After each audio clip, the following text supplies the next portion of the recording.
नमस्कार दोस्तों, स्वागत है आपका इन्फॉर्मेटिकोज में। तो दोस्तों, एक मिसाइल जिसके बारे में पूरी मीडिया में चर्चा है उसके बारे में आज डिस्कस कर लेते हैं और वो है प्रलय मिसाइल। क्या है इस मिसाइल का स्ट्रेटेजिक और टैक्टिकल इंपॉर्टेंस और चीन के लिए कितनी घातक साबित होने वाली है ये मिसाइल। तो आइए इस वीडियो को शुरू करते हैं, लेकिन उससे पहले एक रिक्वेस्ट है कि काइंडली इस चैनल को सब्सक्राइब कर लीजिए ताकि आने वाली आपको सारी वीडियोज़ मिलती रहें और मेरा भी मोरल हाई रहे, ताकि मैं और भी वीडियोज़ आपके लिए इस तरह से बनाता रहूँ। तो आइए शुरू करते हैं। तो दोस्तों, सबसे पहले प्रलय मिसाइल है किस कैटेगरी की मिसाइल है? क्या ये क्रूज मिसाइल है या एक बैलिस्टिक मिसाइल है या फिर एक काजी बैलिस्टिक मिसाइल है? तो आपको बता दूं कि ये ना क्रूज मिसाइल है ना बैलिस्टिक मिसाइल है, ये है दोनों के बीच की, यानी कि काजी बैलिस्टिक मिसाइल।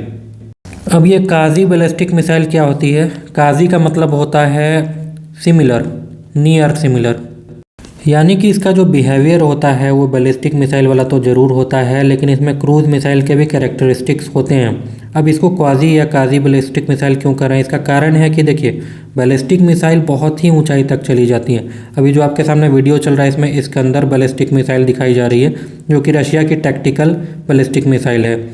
तो ये जो मिसाइल होती हैं ये काफ़ी ऊंचाई पर चली जाती हैं, इतनी ऊंचाई पर कि ये स्पेस में भी चली जाती हैं। तो उस हाइट पर इस मिसाइल को किसी प्रकार का वातावरण का रेसिस्टेंस झेलना ही नहीं पड़ता है। ऐसे में होता क्या है कि इस मिसाइल को एक बार जब रॉकेट के माध्यम से धक्का दे दिया तो ये मिसाइल अपने टारगेट की ओर चलती चली जाती है। लेकिन ध्यान रहे दोस्तों कि इन मिसाइलों को एस्केप वेलोसिटी के नीचे ही फायर किया जाता है, जिस कारण से अल्टीमेटली इसको ग्रेविटी के माध्यम से वापस भी आना है। तो इतनी हाइट पर जाने के बावजूद ग्रेविटी का असर इस पर होता रहता है और एक बैलिस्टिक ट्रैजेक्टरी यानी ऊपर गया और एक बॉल की तरह वापस से ज़मीन पर गिरती। और जब ये ज़मीन पर गिरती है तो इसकी स्पीड बहुत हाई हो जाती है, इवन ये हाइपरसोनिक स्पीड में चली जाती है गिरते वक्त। लेकिन इन मिसाइल्स की जाहिर सी बात है कि एक्यूरेसी उतनी नहीं रहेगी, क्योंकि आपने एक तरह से हवा में एक गेंद फेंकी है, वो कहाँ जा कर के गिरेगी आपको पता नहीं होता है। तो इस तरह की जो मिसाइल्स होती हैं बैलिस्टिक मिसाइल्स, इनकी एक्यूरेसी 100, 200, इवन 500, 1 किलोमीटर की रेंज में होती है। इसीलिए इन बैलिस्टिक मिसाइल्स को जनरली न्यूक्लियर बॉम्ब गिराने के लिए इस्तेमाल किया जाता है, क्योंकि उन बॉम्ब्स का मकसद पूरे के पूरे शहर को साफ करना होता है, तो एक्यूरेसी की उतनी आवश्यकता होती ही नहीं है। लेकिन आप भी समझ सकते हैं कि आम बैलिस्टिक मिसाइल्स का इस तरह के बैटल्स में इस्तेमाल किया जाना थोड़ा मुश्किल हो जाता है, क्योंकि एक तो दुश्मन के पास अगर न्यूक्लियर बॉम्ब है तो उसको संदेह हो जाएगा कि आपने न्यूक्लियर बॉम्ब लॉन्च किया है, और इससे पहले कि वो न्यूक्लियर बॉम्ब फटे ऐसा दुश्मन को शक है, तो उस शक में आकर के वो अपनी तरफ से भी न्यूक्लियर बॉम्ब लॉन्च कर सकता है।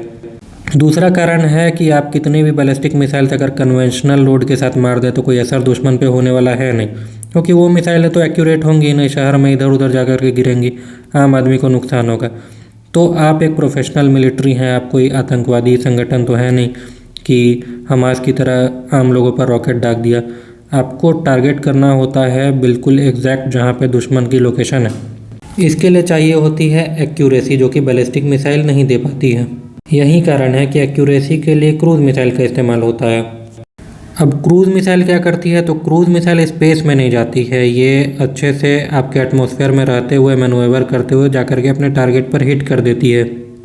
अब चूँकि क्रूज मिसाइल लो फ्लाइंग करती है तो इनको डिटेक्ट कर पाना भी थोड़ा मुश्किल होता है, लेकिन हाँ, एक बार डिटेक्ट हो गया तो मार गिराना भी कोई बहुत मुश्किल काम नहीं होता है। वहीं बैलिस्टिक मिसाइल चूँकि स्पेस में ट्रैवल करती है काफ़ी ऊंचाई पर, तो इनको ट्रैक कर पाना बहुत ही आसान हो जाता है। लेकिन एक बार जब ये वापस से एटमॉस्फेयर में री एंट्री ले लेती है तो इनकी स्पीड चूँकि हाइपरसोनिक हो जाती है, तो इसीलिए मार गिराना इनको बहुत ही मुश्किल हो जाता है। लेकिन एटमॉस्फेयर के बाहर इनकी स्पीड हाइपरसोनिक तो होती है, लेकिन काफ़ी प्रिडिक्टेबल ट्रैजेक्टरी होती है, तो इनको दूसरी मिसाइलों से मार गिराया जा सकता है। लेकिन इसका भी तोड़ आखिरकार निकाल लिया गया दो तरह से। एक है MIRV, जो कि आपके स्क्रीन पर अभी दिख रहा है, और दूसरा होता है MARV। अब दोनों पे डिस्कस करते हैं दोनों क्या है। तो पहला होता है MIRV, जो अभी आपके स्क्रीन पर दिख रहा है। MIRV मतलब हो गया multiple independently targetable re entry vehicle, यानी कि स्क्रीन पर देखिए एक ही मिसाइल में कई बम लगा दिए गए। तो ऐसे में जब ये छोटे छोटे बम जब अंदर वापस से एटमॉस्फेयर में आएंगे तो आप कितनी मिसाइलें दागेंगे? 5-10। लेकिन ऐसी 5-10 मिसाइल आ गई और सब पे 10-10 बम लगे हैं तो 50 बम आप अलग अलग मार गिराना बहुत ही मुश्किल हो जाएगा।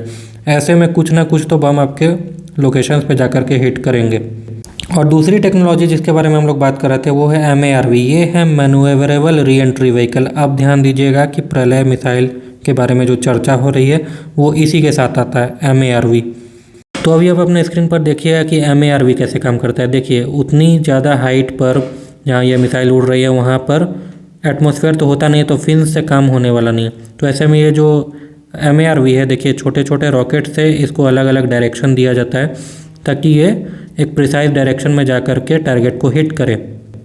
अब आइए आते हैं अपने फाइनली प्रलय मिसाइल पे। तो देखिए, प्रलय मिसाइल चूँकि एक क्वाजी बैलिस्टिक मिसाइल है, तो इसमें होता क्या है कि अभी जो आपने स्क्रीन पर एक वीडियो देखा था जिसमें कि मैन्यूवरेबल वारहेड को दिखाया गया था, वो तो सिस्टम इसमें है ही, लेकिन ऐसा मैंने इसमें देखा है कि इसमें छोटे छोटे फिन्स भी लगे हुए हैं, तो उससे ये अपने टारगेट की तरफ गाइड हो जाती है। और इसमें सबसे बड़ी बात है कि आप हर तरह के गाइडेंस किट लगा सकते हैं। उसके अलावा हर तरह के वारहेड भी लगा सकते हैं, यानी फ्रेगमेंटेशन हो, हाई एक्सप्लोसिव हो, या तरह तरह के जो भी क्लस्टर्स हों। और ये मिसाइल जाकर के काफ़ी एक्यूरेटली हिट करती हैं, अनलाइक अदर बैलिस्टिक मिसाइल्स जिनमें एक्यूरेसी बिल्कुल भी नहीं होती है। तो इस प्रलय मिसाइल की जो रेंज है वो है 350 किलोमीटर से लेकर के 750 किलोमीटर तक। डिपेंड करता है कि आप कितना वारहेड का वजन देते हैं, यानी अगर बड़ा बम लगाइएगा तो कम दूर जाएगा, और अगर छोटा बम लगाइएगा तो ज़्यादा दूर जाएगा, और वो भी काफ़ी एक्यूरेटली।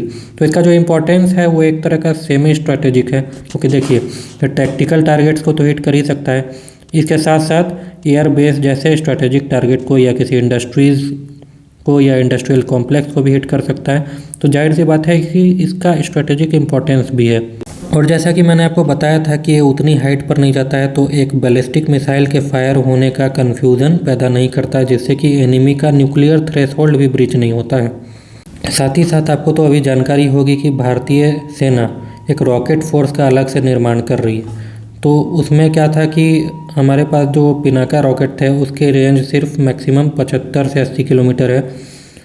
ऐसे केस में हमें हर रेंज के रॉकेट चाहिए। तो आइए एक बार डिस्कस कर लेते हैं कि छोटी रेंज में तो आप जानते ही हैं कि हमारे पास स्मर्च रॉकेट होगा, मीडियम रेंज में जो 40 से 50 में पिनाका मार्क 1 है, और 90 किलोमीटर की रेंज में पिनाका मार्क 2 गाइडेड रॉकेट्स आएंगे, और उसके बाद 120 किलोमीटर के रेंज में स्मर्च रॉकेट आएंगे, और उसके बाद जो है सो 150 से 200 किलोमीटर की रेंज में प्रहार मिसाइल आएगी, जो कि जाहिर सी बात है कि पृथ्वी 1 मिसाइल को रिप्लेस करने जा रही है, जो कि काफ़ी पुरानी हो चुकी है।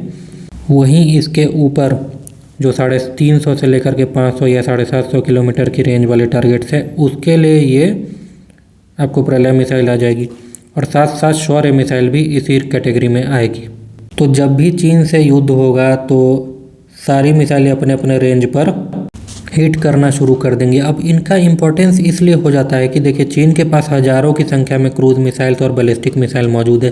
तो जाहिर सी बात है, अगर चीन ने ऐसा मूड बनाया कि पहला हमला चीन करता है, तो वो हज़ारों मिसाइलें हमारे एयर बेसेस पे दाग देगा। ऐसे में हो सकता है कि हमारे जो एयर बेसेस हैं कुछ समय के लिए या कुछ दिन के लिए डिसफंक्शनल हो जाए, और हमारे एयर एसेट्स भी डिस्ट्रॉय हो जाएं। उसके बाद चीनी वायुसेना को आराम से भारतीय एयर स्पेस में फ्री पास मिल सकता है। तो ये जो मिसाइलें हैं, प्रलय मिसाइल हो गई, प्रहार मिसाइल हो गई, इसके अलावा जो भी स्ट्रेटेजिक या फिर सेमी स्ट्रेटेजिक या टैक्टिकल वेपन्स है लाइक ब्रह्मोस है, ये सब चूँकि मोबाइल लॉन्चर्स पे माउंटेड होते हैं, तो इनको एक ही बार में सभी को डिस्ट्रॉय कर पाना असंभव है। ऐसे में वो जो फ्री पास चाइना एक्सपेक्ट करेगा वो उनको मिलने वाला ही नहीं।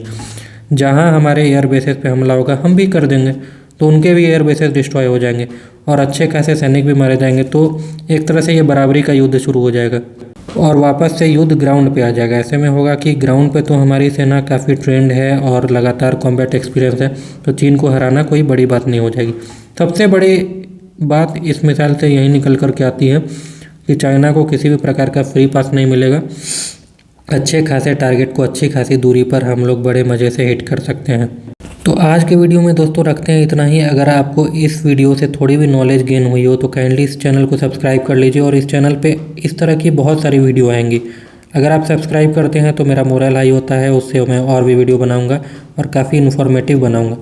और साथ ही इस चैनल पर जियो स्ट्रेटजीज़ भी कवर होती हैं और कुछ इंपॉर्टेंट न्यूज़ भी कवर होते हैं। तो काइंडली इस चैनल को सब्सक्राइब जरूर कर लीजिए। Thank you. जय हिंद।